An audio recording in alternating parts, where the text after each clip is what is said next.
حاکم وقت نے رات کو خواب دیکھا کہ وہ کسی بڑے باغ میں چل رہا ہے۔ اتنے میں ایک بہت بڑا درخت اس کے اوپر آ گرتا ہے اور وہ مر جاتا ہے۔ خوف کی حالت میں نیند سے جاگا اور اس وقت کے 3 بڑے خواب کی تعبیر بتانے والوں کو بلا کر خواب کی تعبیر پوچھی۔ پہلے نے کہا، آپ کے ملک میں باغات کی کثرت ہوگی اور بیرون ملک لکڑی بیچنے کے آپ کو زر مبادلہ حاصل ہوگا۔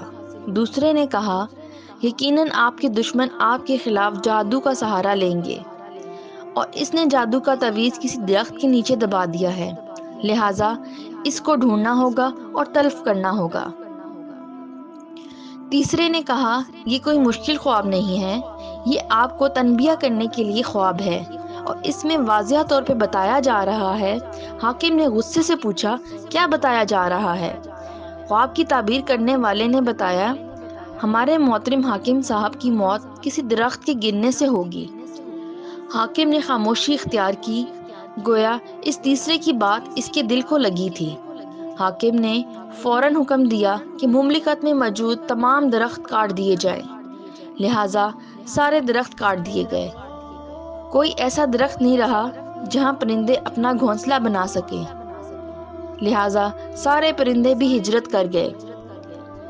ایک اور رات حاکم وقت نے ایک اور خواب دیکھا کہ وہ ایک بہت بڑے باغ میں ہے، لیکن اس میں کوئی درخت نہیں۔ وہ نہر کے کنارے چل رہا ہے۔ اتنے میں ان کے قدم ڈگمگا گئے اور حاکم وقت نہر میں گر جاتا ہے۔ ارد گرد موجود سارے لوگ تماشا دیکھ رہے ہیں اور کوئی حاکم کو بچانے کے لیے آگے نہیں بڑھتا۔